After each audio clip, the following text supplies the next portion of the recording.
보도의 진실과 시청자의 진심을 알아봅니다. YTN 뉴스 FM 열린 라디오 YTN, 저는 프로듀서 김양원입니다. OTT 플랫폼이 언제부턴가 대세가 되면서 실물 TV로 프로그램을 시청하지 않는 인구가 늘었다는 조사가 있죠. 작년의 경우 무려 3만 6천여 가구가 TV 수신료를 환불받아 역대 최다를 기록하기도 했다는데요. TV 수신료 인상안이 국회에 계류돼 있는 상태에서 정치권을 중심으로 수신료를 폐지하자, 이런 주장도 나왔습니다. 수신료 폐지가 세계적인 추세라는 건데요. 전문가들은 수신료 문제가 단순히 KBS 한 방송사에 국한하지 않는다고 합니다. TV 수신료를 둘러싼 주장들 종합적으로 분석해 보겠습니다. 팩트체크도 준비하고 있습니다. 오늘 순서 바로 시작하죠.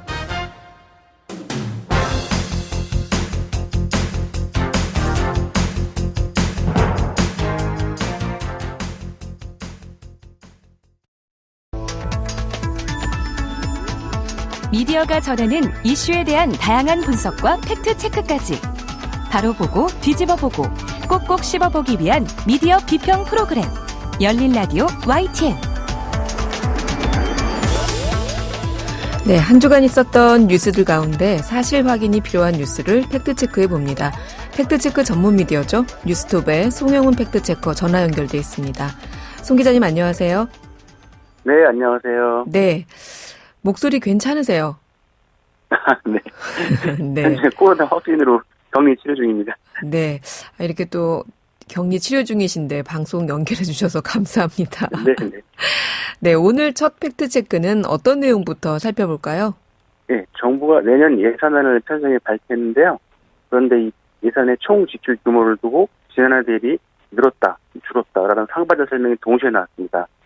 같은 횟수를 두고 다른 평가가 나와서 오늘 첫 번째 팩트체크로 따져봤습니다. 네. 정부가 내년도 예산안을 확정했죠. 확장 재정에서 건전 재정으로 재정 기조를 전환한 점이 특징적이던데요. 네. 이 정부가 30일 발표한 예산에 따르면 내년 국제 수입을 비롯한 총 수입은 625조 9천억 원이 될 것으로 전망됐고요. 네. 이는 올해 본 예산보다 13.1%, 2차 추가 변경 예산 추경보다는 2.8% 각각 늘어난 수준입니다. 이 총 지출이 관건인데요. 639조 원으로 설정을 했는데 올해 본 예산보다는 5.2% 증가하지만 2차 추경보다는 6.0% 감소한다, 이렇게 발표했습니다. 이처럼 비교진에 따라서 증가와 감소가 다르게 나오니까 일부에서 궁금하다는 반응이 나왔습니다.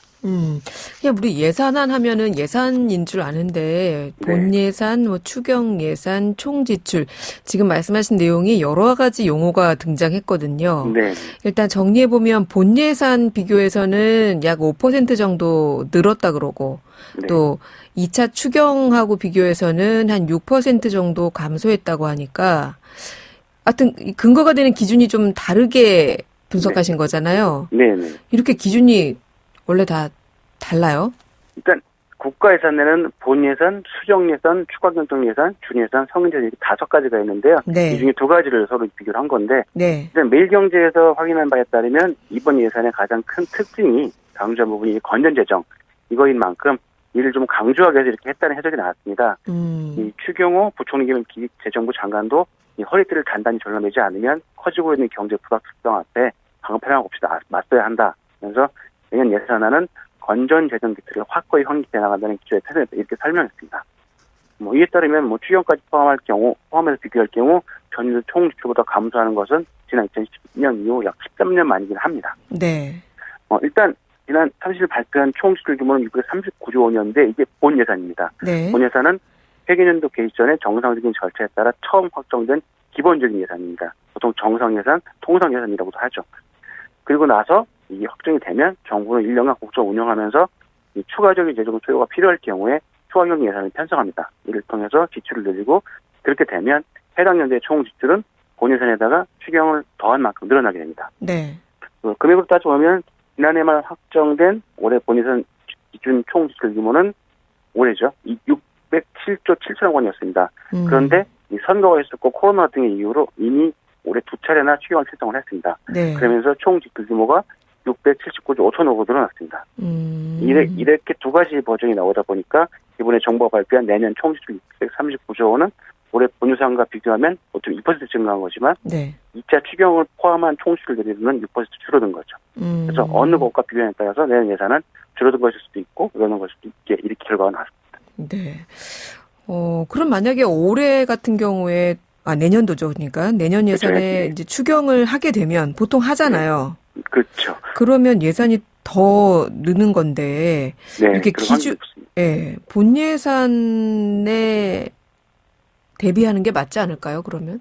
네, 그게 좋을 텐데요. 네. 일단 올해 남은 기간에 추경이 또 편성될 수도 있는 상황이죠. 네. 그렇게 되면 기준금액이 또 달라지고요. 네. 게다가 또 내년에 추경 편성이 만약에 없다면 또 평가가 달라지긴 하겠지만 그건 또 내년이 지나가면 알 수 있는 거고요. 이런 이유로 좀 다르게 해석을 한 것 같은데요.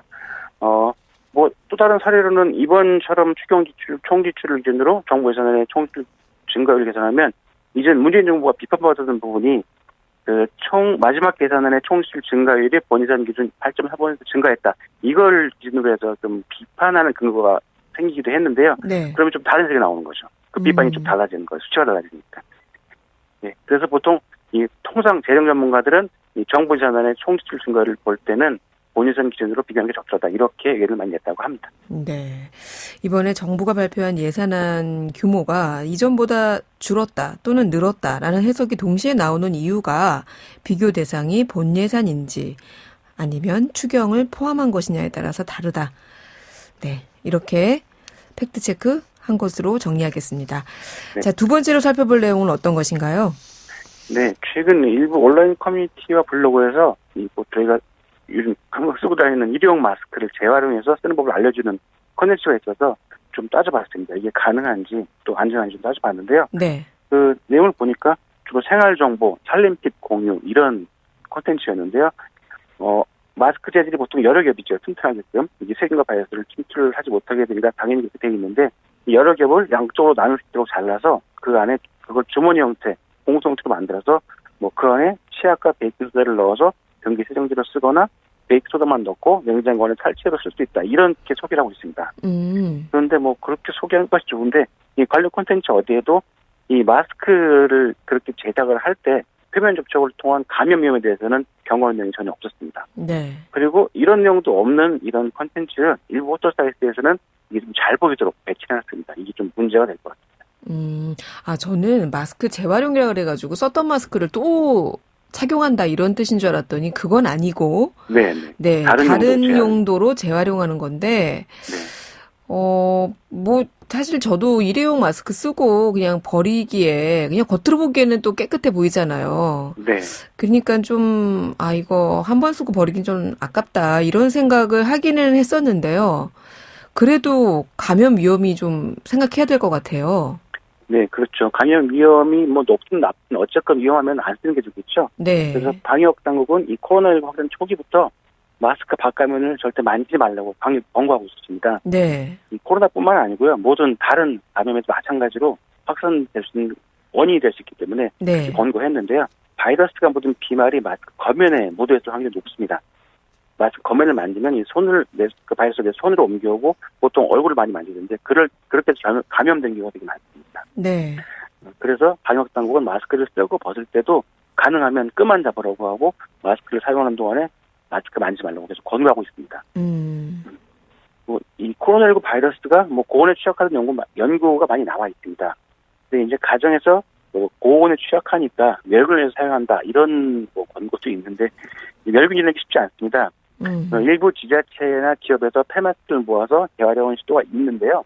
이 경우에도 대량으로 폐마스크를 수거해서 시스템으로 갖춰진 고온 멸균 처리 과정을 거칩니다. 네. 또 이 과정에서도 작업자들이 폐마스크를 직접 접촉하지 않도록 각별히 주의를 좀 있습니다.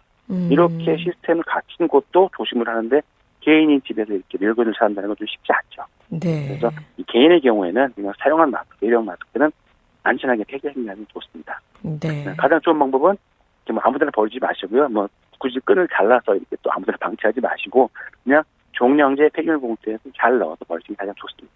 네, 그렇습니다.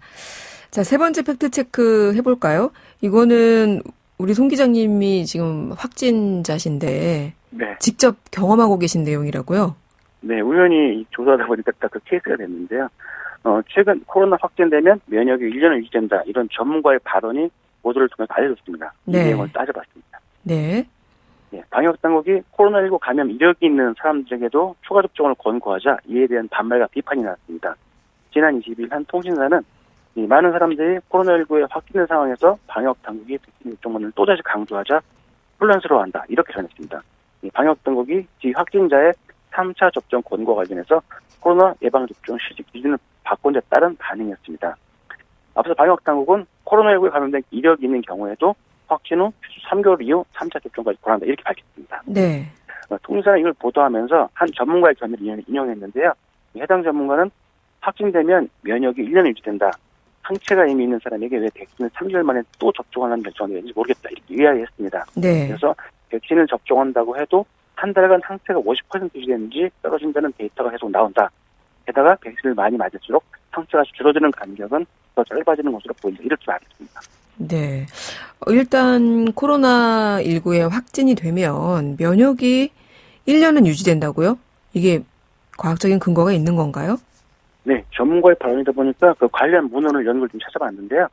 이 코로나19 감염과 예방 접종으로 획득한 면역이 얼마나 지속되는지 이런 연구가 영국, 카타르, 니카라과 등에서 있었습니다. 네. 근데 이게 지난해 여름 델타 변이 유행 시기에 그 이전에 감염 또는 백신 접종으로 얻은 면역력이 얼마나 지속되는지를 밝히는 건데요. 네. 이 연구들 대부분에서 감염으로 획득한 면역은 약 1년 정도 재감염을 방어할 정도로 면역이 유지된다. 이렇게 나타났습니다. 네. 일단 결론 부분에서는 이미 높은 감염률을 보인 지역사회는 여전히 백신 접종을 통한 면역 증강 혜택을 누릴 것이다. 감염을 획득된 면역은 높은 수준의 보호와 관련이 있지만 예방접종을 받지 않은 사람의 경우에 1년에 약해진다 등의 분석을 내놓았습니다. 네. 결론적으로는 이미 확진됐던 사람, 그러니까 자연 감염으로 면역을 획득했더라도 백신을 접종하면 감염 예방력을 더 오래 유지할 수 있다. 이런 점을 강조한 겁니다. 네. 근데 어쨌든 논문들에 따르면 면역이 1년 유지되는 건 사실입니다. 그런데 이 최근 자료가 있습니다. 바로 우리나라 중앙방역대책본부가 지난 8월 11일 발표한 자료인데요. 네. 여기에서 우리나라 통계를 가지고 발표한 거죠. 코로나19 재감염 분석 결과라는 제목인데 홈페이지 보시면 직접 확인할 수 있습니다. 네. 이에 따르면 지난 7월에 발생한 재감염 추정 사례의 평균 소요 기간은 154에서 165일, 약 5개월입니다. 네. 그리고 지난 6월까지 발생한 재감염 추정 사례의 평균 220일보다 약 65일 빨라진 것이고, 그러니까 최초 감염 후 재감염이 발생하는 기간이 최근 단축된 것으로 분석이 됐습니다. 네. 이 해당 기간 동안 발생한 재감염 추정 사례는 56,679명인데 이들이 두 번째 코로나에 걸린 평균 소요 기간은 첫 번째 감염일로부터 약 5개월 지나는 것입니다. 첫 번째 감염으로부터 얻은 면역이 5개월 이후에는 감염을 이용하지 못한다는 거죠. 네. 방역당국은 최근 재감염 사례가 증가하는 이유로 누적 지속 감염자 증가, 전파력과 면역 회피력이 이전 변이에 비해 높은 BA.5 점유율 증가, 자연 또는 백신 면역에 대한 효과 시간 경과에 따른 감소 요인이 복합적으로 작용한 결과 등을 꼭 뽑았습니다. 어쨌든 지금까지의 분석 결과는 한번 확진됐던 분들이 평균적으로 한 5개월 정도 이후에는 다시 코로나에 걸릴 수 있다. 이렇다는 거잖아요. 네네. 그리고 어쨌든 확진이 되더라도 백신을 안 맞았을 때보다는 맞았을 때가 감염 예방 효과가 훨씬 좋다고 하니까요. 네네. 백신 접종하시는 계획에 좀 참고하시면 좋겠습니다. 알겠습니다. 코로나19 어서 회복하시고요. 오늘 방송 고맙습니다. 네네, 감사합니다. 네, 지금까지 뉴스톱 송영은 팩트체커였습니다. 진실을 전합니다. 진심을 다합니다. 시청자 여러분의 목소리에 귀 기울이는 YTN 뉴스 FM 열린 라디오 YTN 토요일 저녁 8시 20분과 일요일 밤 11시 20분에 방송됩니다. 네, 이번에는 YTN 라디오 프로그램들을 모니터링하고 평가해 보겠습니다. 오늘은 박채린 시청자 평가원 전화 연결돼 있습니다. 평가원님, 안녕하세요. 네, 안녕하세요. 네. 자, 이번 주에는 어떤 프로그램 모니터링 하셨나요? 네, 이번 주엔 매주 평일 오후 5시 30분부터 7시 30분까지 방송하는 이재윤의 뉴스 정면 승부를 들었습니다. 저는 8월 16일부터 26일까지 2주간 이 방송을 들었습니다. 네, 이재윤의 뉴스 정면 승부 어떤 점부터 살펴볼까요? 네, 신뢰를 담보하기 어려운 여론조사를 수차례 언급했다는 점을 지적하고 싶습니다. 이재윤의 뉴스 정면 승부의 경우 대부분 믿을 만한 여론조사를 소개하지만 지난 8월 24일 방송엔 신뢰할 만한지 의문이 드는 조사 결과가 있었습니다. 이날 빅데이터 정책 코너에서 대통령의 국정 지지율 조사 결과를 발표했습니다. 이날 출연한 김다솜 글로벌 빅데이터 소장은 썸트렌드라는 빅데이터 분석 플랫폼이라는 곳을 출처로 한 지난주 부정률 자료를 소개했는데요. 우선 빅데이터 분석 플랫폼의 조사 방식은 일반적인 여론조사 방식과 다를 텐데 관련 설명이 전혀 없었습니다. 또한 지난주 결과라고만 할 뿐 구체적인 조사 기간도 알려주지 않았는데요. 그래서 저 여론조사를 얼마나 믿어야 하는지 판단이 잘 서지 않았습니다. 썸트렌드 홈페이지에 접속해서 어떤 식으로 부정률을 산출하는지 살펴봤는데요. 이용자가 선택할 수 있는 검색 옵션이 너무 다양해서 더더욱 설명이 중요하겠다는 생각이 들었습니다. 블로그와 뉴스, 트위터만을 대상으로 할 수도 있고 커뮤니티나 인스타그램을 추가로 포함하는 기능 등이 있어서 조사 결과가 쉽게 달라질 가능성도 있겠다는 생각이 들었습니다. 다양한 자료를 활용한 여론조사를 소개하는 것은 좋지만 청취자에게 신뢰를 줄 수 있는 관련 정보도 함께 언급해주면 좋겠습니다. 네. 반면 26일 이번 주 승부 코너에서 이은영 휴먼앤데이터 소장이 여론조사를 소개한 방식은 좋은 사례라고 생각돼 말씀드리고 싶습니다. 이 소장은 한동훈 법무부 장관의 최근 행보와 관련해 중앙일보와 MBC의 여론조사에서 정반대의 결과가 나왔다고 전했는데요. 이 과정에서 질문이 구체적으로 어떻게 달랐고 무엇이 영향을 미쳐서 정반대의 결과가 나왔는지 상세하게 설명을 해줬습니다. 되게 특이한 여론조사 결과가 나오면 결과 자체만 부각해 눈길 끌기만을 목적으로 하는 보도가 꽤 많은데요. 이 소장의 분석은 상반된 조사 결과를 어떻게 읽어야 하는지 알려줘서 특히 유익했습니다. 네. 요즘 대선이 끝났지만 계속해서 어떻게 보면 여론조사의 홍수 시대라고 할까요? 여론조사 결과가 거의 매일 수십 개씩 나오기도 하는데 질문 방식이나 표본에 따라서 같은 여론조사라도 다르게 결과가 도출될 때가 많죠. 이런 부분들 유념해야 할 것 같다라는 지적이십니다. 또 다른 내용이 있을까요? 네, 부적절한 표현이 많았던 인터뷰 하나를 짚고 싶습니다. 8월 16일 정면 승부 코너에 전여욱 전 의원이 출연했는데요.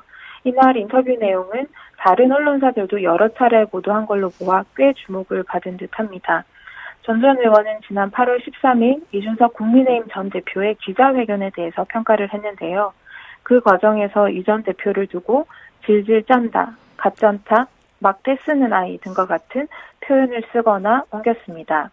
이재훈의 뉴스 정면 승부는 생방송으로 진행이 되는데요. 그래서 더더욱 패널의 문제적 발언을 자제시키는 일은 진행자를 포함한 제작진의 중요한 역할이라는 점을 잊지 않았으면 좋겠고요. 또 일부 프로그램에 대해선 이른바 막말이 호응을 얻기 때문에 일부러 거친 표현을 하는 패널을 섭외하는 건 아닌지 의심이 들 때가 종종 있습니다. 이런 방식이 장기적으로는 프로그램의 신뢰를 떨어뜨리고 건강한 공론장 형성을 저해한다는 점을 유념하면 좋겠습니다. 네, 출연자가 사용한 방송 언어의 적절성 부분도 지적해 주셨습니다. 자, 하나 더 짚어볼 내용이 있을까요? 네, 문화로 K를 읽다 코너에서 사이버 레카를 다룬 방송에 우려가 되는 부분을 짚고 싶습니다. 지난 8월 18일 이 코너에서는 유튜브에 올라온 거짓 영상에 대해서 설명을 하면서 한 사이버 레카의 문제점을 지적했는데요. 사이버 레카는 온라인 공간에서 자극적 이슈 등을 재빨리 만들어내며 조회수를 올리는 유튜버를 뜻합니다. 제가 걱정됐던 부분은 방송에서 해당 유튜버의 채널명을 여러 차례 언급해서 의도하지 않게 홍보하는 결과를 낳은 건 아닌가 하는 점입니다. 아무리 구독자가 많아도 관심사 위주로 영상을 볼 수 있게끔 해둔 유튜브 알고리즘의 특성상 모르는 사람은 여전히 많습니다. 콘텐츠가 어떻게 잘못됐는지 지적하고 문제의식을 나누는 건 필요하지만 자칫 채널명을 알리는 역효과가 날 수 있으니 신중하게 보도할 필요가 있습니다. 네, 오늘은 이재훈의 뉴스 정면 승부에 대한 시청자 평가원의 의견 들어봤습니다. 오늘 말씀 고맙습니다. 네, 감사합니다. 네, 지금까지 박채린 시청자 평가원이었습니다. 열린 라디오 YTN에서는 시청자 여러분의 목소리를 듣습니다. 참여 신청과 의견은 유료 문자 샵 0945, 우물정 0945나 YTN 라디오 프로그램 열린 라디오 YTN 게시판을 통해 남겨주세요. 네, 이번 순서는 미디어 비평입니다. 송경재 상지대 사회적 경제학과 교수 전화 연결돼 있습니다. 교수님, 안녕하세요. 네, 송경재입니다. 안녕하세요. 네, 개강하셨죠? 네, 벌써 개강했습니다. 네, 바쁘실 텐데 감사합니다.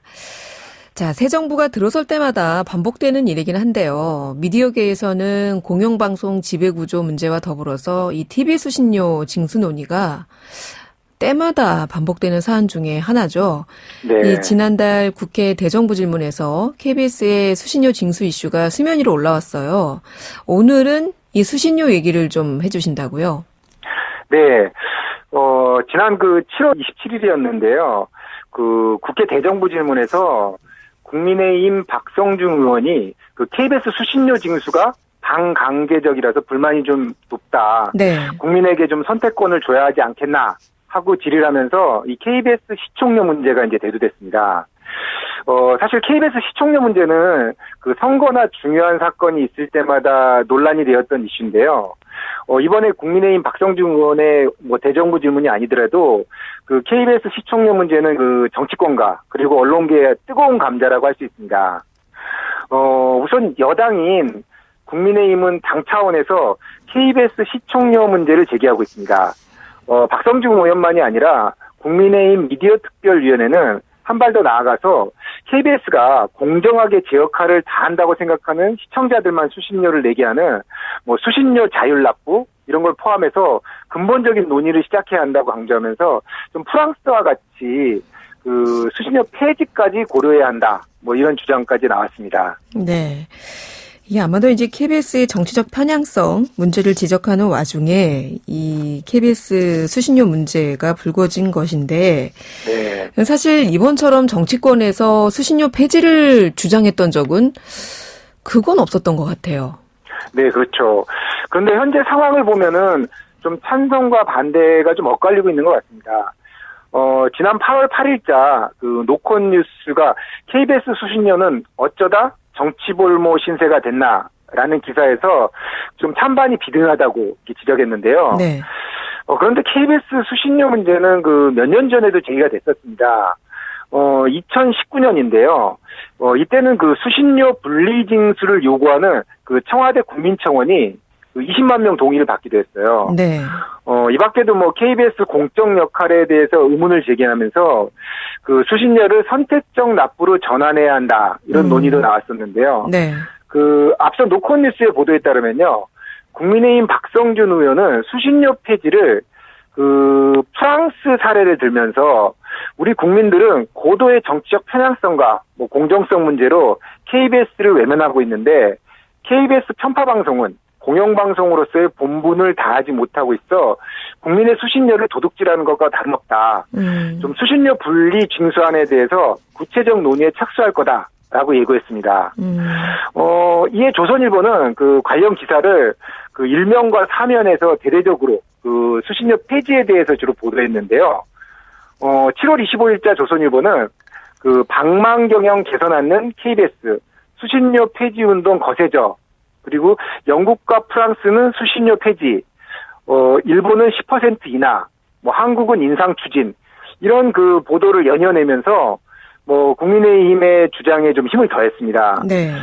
조선일보는 특히 프랑스와 영국, 일본의 공영방송 수신료 개편 방안과 비교할 때 한국은 좀 세계 흐름하고 좀 역행한다. 이런 취지의 기사가 보도됐습니다. 네, 당시에 이 조선일보 기사가 많이 회자가 되면서 이 부분에 대해서 팩트체크를 하는 보도들도 잇따랐던 걸로 기억을 하는데요. 그렇죠. 네, 이 수신료 폐지나 혹은 삭감이 세계적인 흐름이다. 일단 이거부터 한번 짚어볼게요. 정말 그런가요? 각 국가별로 차이는 있지만 공영방송의 수신료를 폐지하는 추세는 좀 분명히 있습니다. 하지만 해당 국가마저도 국민 여론에 밀려서 쉽게 처리하지 못하는 등 혼란 중에 있는 것도 사실입니다. 먼저 영국 같은 경우는요, 보수당 정부가 공영방송인 BBC에 네. 수신료 폐지 방안을 들고 나왔는데요. 올 초 한겨레가 이미 이 문제에 대해서 퇴진 위기에 몰린 존슨 총리가 BBC 수신료 폐지로 돌파를 시도한다. 이런 보도를 했어요. 네.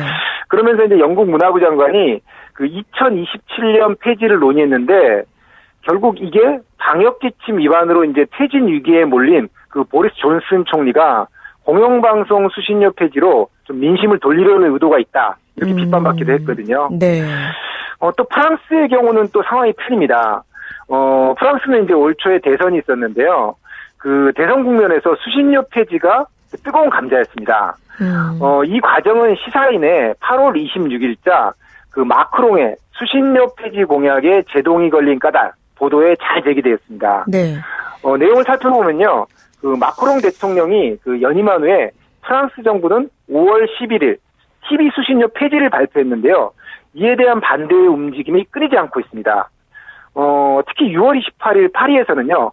프랑스 텔레비전 그리고 라디오 프랑스 노조의 반대 시위가 열리기까지 했는데요. 네. 그럼에도 이제 7월 23일 프랑스 하원은 수신료 폐지 법안을 통과시켰습니다. 네. 근데 이제 주의 깊게 봐야 할 것은 법안의 내용인데요.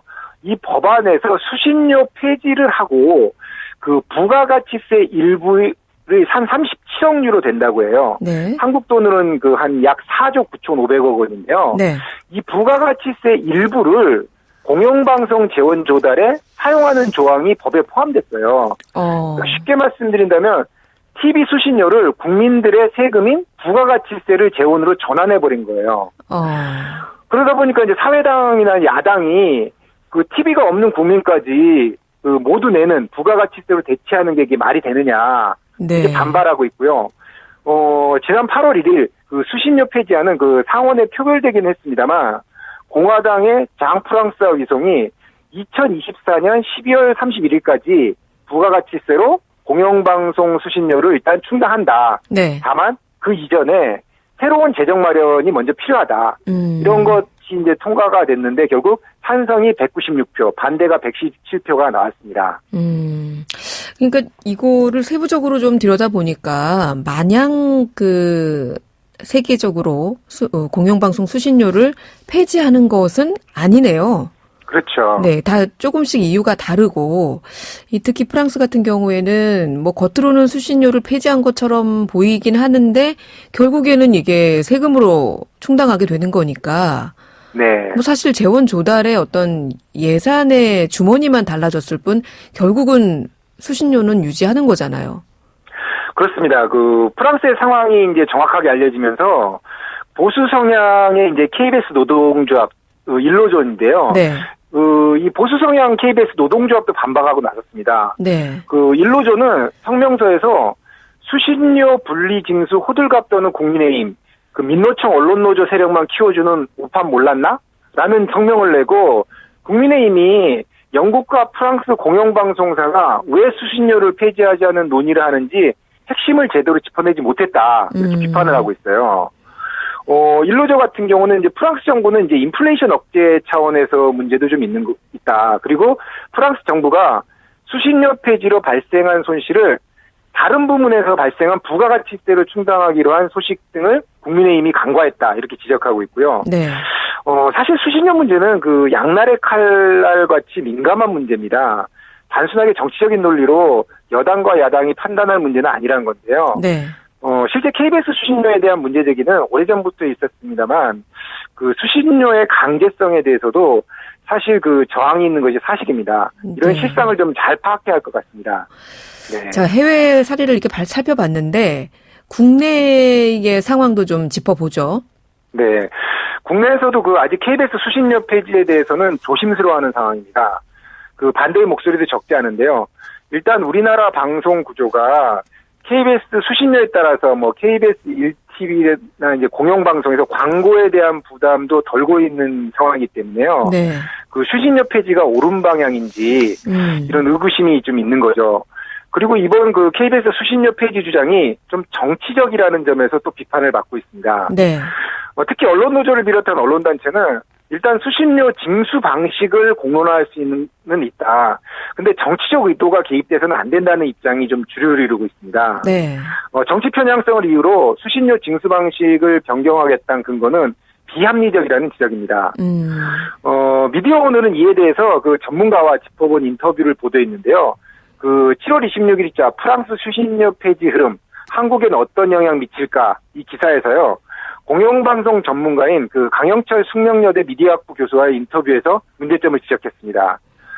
강영철 교수는 공영방송이 민영화가 된다면 다른 미디어들 그룹들과 광고 경쟁에 뛰어들 수밖에 없는데 그 다른 미디어 그룹 입장에서도 광고 나눠먹기를 해야 된다. 네. 그렇기 때문에 언론 시장이 오히려 대격동에 빠질 것이라는 분석입니다.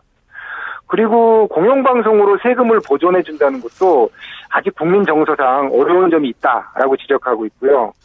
여기에 그 현재 여소야대 상황에서 과연 KBS 수신료 폐지가 가능할까? 이런 지적도 있었습니다. 네. 한국에서는 이제 수신료 폐지를 하려면 방송법을 바꿔야 하는데 민주당이 다수인 상황에서 이루어지기는 좀 어려울 것이라고 전망을 했습니다. 네. 그렇습니다. 이게 사실은 KBS가 수신료를 광고 재원 대신에 충당함으로 인해서 지역방송이나 중소라디오 같은 이런 언론들, 이런 그렇죠. 방송사들 같은 경우에 그만큼 이제 광고 재원을 더 확보하게 하는 그런 순기능도 사실은 없지 않아 있거든요. 네. 아마 이제 그런 부분을 이 강영철 교수께서 지적하신 것 같고요. 사실 또 공익적인 부분도 있잖아요. 이 수신료가 단순히 KBS에만 다 가는 건 아니죠. 네. EBS 같은 경우에도 일부 배분 받는 걸로 알고 있고요. 네. 그 KBS 수신료는 그 이외에도 난시청 지역의 해소 사업이라든가 네. 사회적 약자의 시청 지원, 그리고 해외 방송 송출이나 특히 이제 TV 재난 방송의 주간 방송사의 공적 기능을 수행하는 측면이 있습니다. 네. 그런데 지금 시민들이 좀 불만을 느끼는 부분은 좀 다른 곳에 있는 것 같아요. 네. 이것은 그 KBS 스스로도 좀 반성해야 할 측면이 있습니다. 실제 우리 시민들이 많이들 보는 OTT 중에서 그 넷플릭스 같은 경우야 그 베이식이 9,500원이고요. 네. 프리미엄은 17,000원인데 이것보다 아주 작은 KBS 수신료에 저항하는 여론이 있다는 거예요. 이런 상황이 된 거는 역시 수신료 사용의 좀 불투명성 때문인 것 같습니다. 네. 작년이었죠. 그 KBS는 그 2021년 7월 5일에 그 수신료 조정안을 제출했는데요. 그 의견서에서 현행 2,500원인 수신료를 그 3,800원으로 약 50%를 인상하는 내용이 담겨 있었습니다. 네.